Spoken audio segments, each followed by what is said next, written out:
दोस्तों समझ एकेडमी में आपका स्वागत है। आज मैं हमारी जो कॉन्स्टिट्यूशन की जो सीरीज चल रही थी, आर्टिकल नंबर 71 हमने कंप्लीट कर लिया था। आज हम आर्टिकल नंबर 72 करेंगे। मोस्ट इम्पोर्टेंट आर्टिकल है, इसको समझने की बहुत ज़रूरत है क्योंकि कंपटीशन के पॉइंट ऑफ व्यू से बहुत इम्पोर्टेंट है और उसके जो भी उसकी व्याख्या है और प्लस उसमें जो भी सिस्टम दिया हुआ है उसको हम पूरी तरह समझेंगे। किसी भी पॉइंट को हम स्किप यहाँ पर नहीं करेंगे। चलिए लेट्स स्टार्ट करते हैं। आर्टिकल नंबर 72,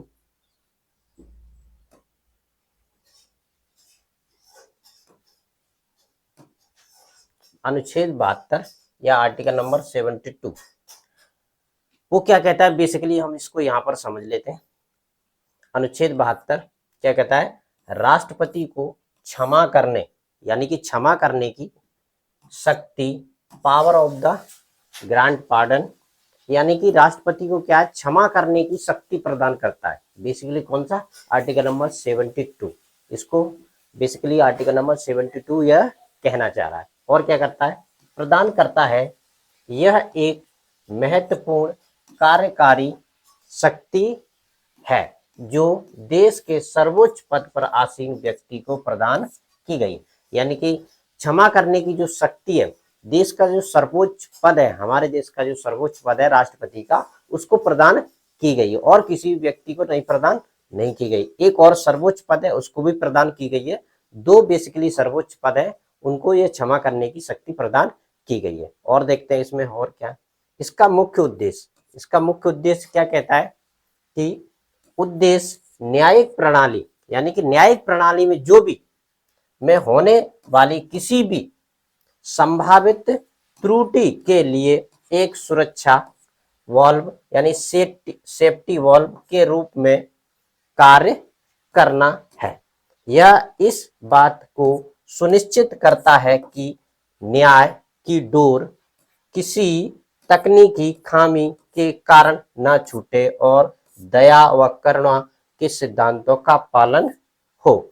यानी कि बेसिकल आर्टिकल नंबर 72 क्या कहता है कि न्यायालय में अगर किसी भी प्रकार से कोई त्रुटि हुई है तो इसको यह सुधारने का काम करता है। और यह जो न्यायिक व्यवस्था है दया और करुणा पर आधारित है। यानी कि किसी व्यक्ति का किसी भी कारण से कोई या न्यायिक व्यवस्था में किसी भी तरह की कोई मिस्टेक हो गई है तो उसको कहीं ना कहीं लास्ट रूप में उसे हम सुधारने की कोशिश कर सकते हैं। बेसिकली आर्टिकल नंबर 72 की यह व्याख्या कह रही है। और ये ओनली पावर किसको है? राष्ट्रपति को है। ये विशेष रूप से हमें ध्यान रखना है। अब राष्ट्रपति किन किन मामलों में क्षमा दे सकता है, यानी किन ऐसे कौन कौन से मामले हो सकते हैं जिसमें राष्ट्रपति क्या है, क्षमा कर सकता है, और ऐसे कौन कौन से मामले नहीं है जिनमें राष्ट्रपति क्षमा नहीं कर सकता है। इसको भी बेसिकली हम यहाँ पर डीपली स्टडी करेंगे।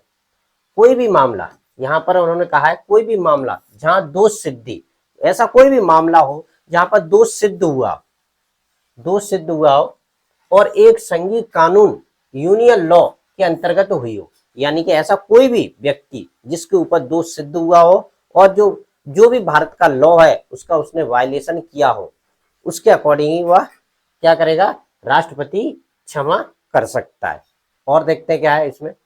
दूसरा पॉइंट हमारा क्या कहता है, ऐसे सभी मामले जहां दंड सेना यानी कि सेना के द्वारा दंड दिया गया हो, न्यायालय, कोर्ट मार्शल, सेना, अदालत द्वारा दिया गया हो, यानी कि ऐसे कोई भी मामले जो सेना के द्वारा दंडित किया गया है, यानी कोर्ट मार्शल किसी व्यक्ति का हुआ हो तो भी वह राष्ट्रपति क्या कर सकता है, क्षमा दे सकता है। और ऐसे कहा, तीसरा पॉइंट हमारा कहता है ऐसे मामले जहां मृत्युदंड की सजा सुनाई गई हो, यानी कि ऐसे जो भी मामले जिनमें मृत्यु दंड यानी कि जिस व्यक्ति को मृत्यु दंड सुनाया गया हो उसमें भी राष्ट्रपति क्या कर सकता है, क्षमा दे सकता है। बेसिकली ये दो पॉइंट हो गए अभी यहाँ पर कि सेना के द्वारा अगर किसी व्यक्ति को सजा दी जाती है यानी कोर्ट मार्शल किया जाता है तो भी राष्ट्रपति क्या क्षमा कर सकता है। और दूसरा क्या है, किसी भी व्यक्ति को अगर मृत्यु दंड दिया है तो भी क्या कर सकता है, हमारा राष्ट्रपति है उसे क्षमा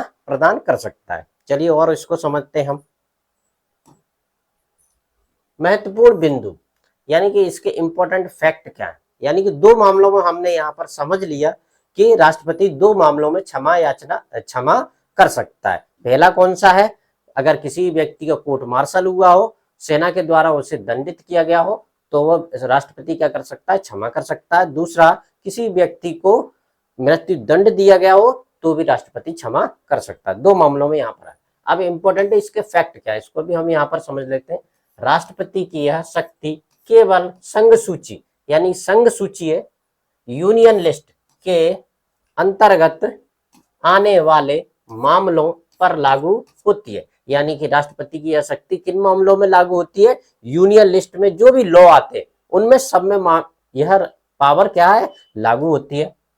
राज्य सूची के मामलों में राज्यपाल के पास अनुच्छेद 161 के तहत समान क्षमा शक्ति होती है। यानी कि आर्टिकल नंबर 72 की जो पावर है ओनली यूनियन लिस्ट पे, यानी कि केंद्र की जो भी सूची है उस पर लागू होती है। अगर राज्य के किसी भी मामले में होता है तो आर्टिकल नंबर 161 के अनुसार राज्यपाल के पास यह शक्ति दी गई। मैंने पहले भी कहा है ये भारत में दो ही लोग ऐसे हैं जिनके पास क्षमा करने की पावर है, एक राष्ट्रपति है, दूसरा राज्यपाल है। ये विशेष रूप से हमें ध्यान रखना है। हालांकि मृत्युदंड के मामलों में क्षमा का अधिकार केवल राष्ट्रपति के पास ही होता है, लेकिन मृत्युदंड के मामले में केवल और केवल राष्ट्रपति के पास पावर यहाँ पर दिया गया है, राज्यपाल के पास पावर नहीं दिया गया ओनली। ये विशेष रूप से हमें ध्यान रखना है और इसके क्या है? इंपॉर्टेंट फैक्ट है, ये ध्यान रखना है हमें। अब यहाँ पर ये समझ लेते हैं राष्ट्रपति द्वारा दी जाने वाली राहत के प्रकार, टाइप्स ऑफ पार्डन पावर, यानी कि राहत किस प्रकार से दे सकता है राष्ट्रपति, इसके बारे में बेसिकली यहाँ पर बात की गई है। 4-5 पॉइंट है, इसको भी हम समझ लेते हैं क्योंकि इंपॉर्टेंट है, इसी पे बिहाफ पे कहीं ना कहीं क्वेश्चन बनता है, इसलिए हम यहाँ पर समझ लेते हैं। पहला है क्षमा, पार्डन। यह सबसे व्यापक राहत है।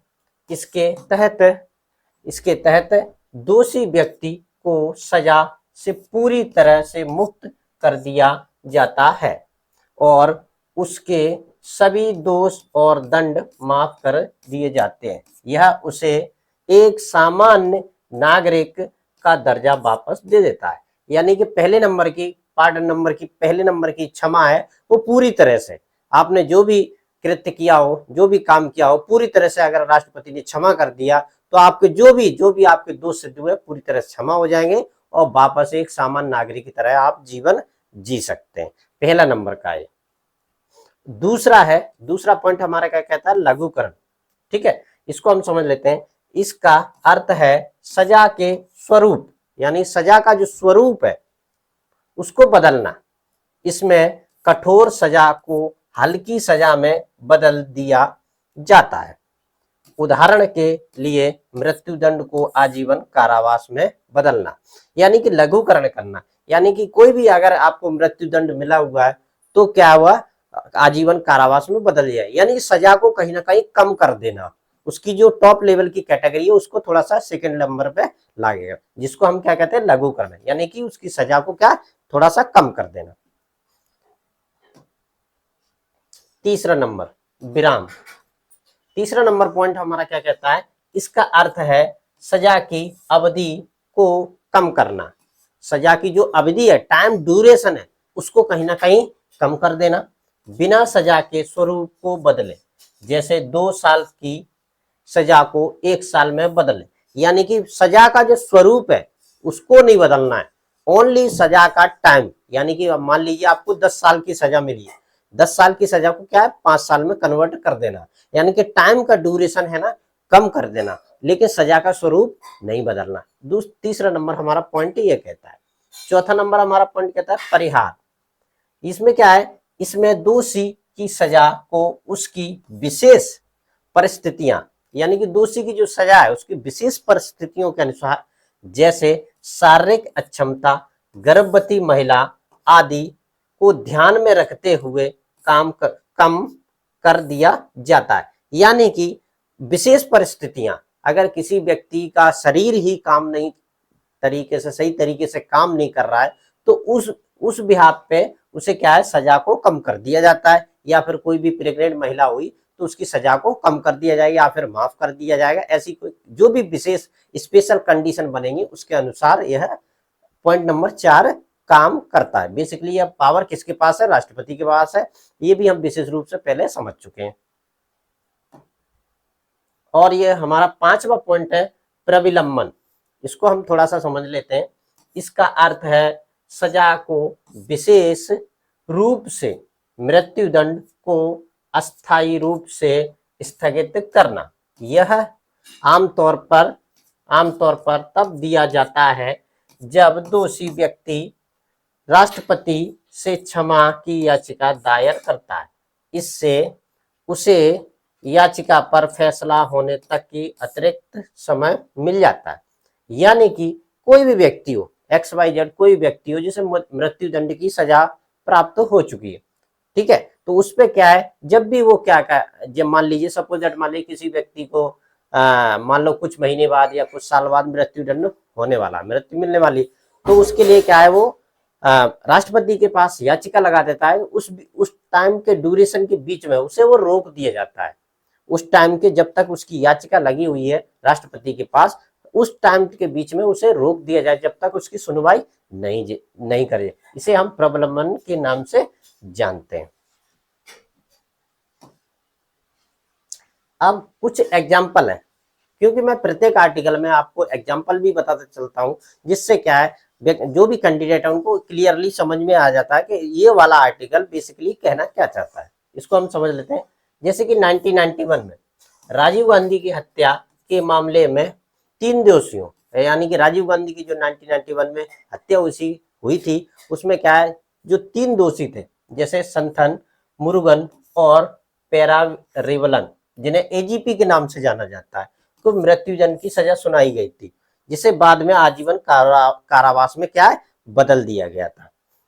और अन्य दोषी नलिनी की सजा पहले ही आजीवन कारावास में बदल दी जा चुकी थी।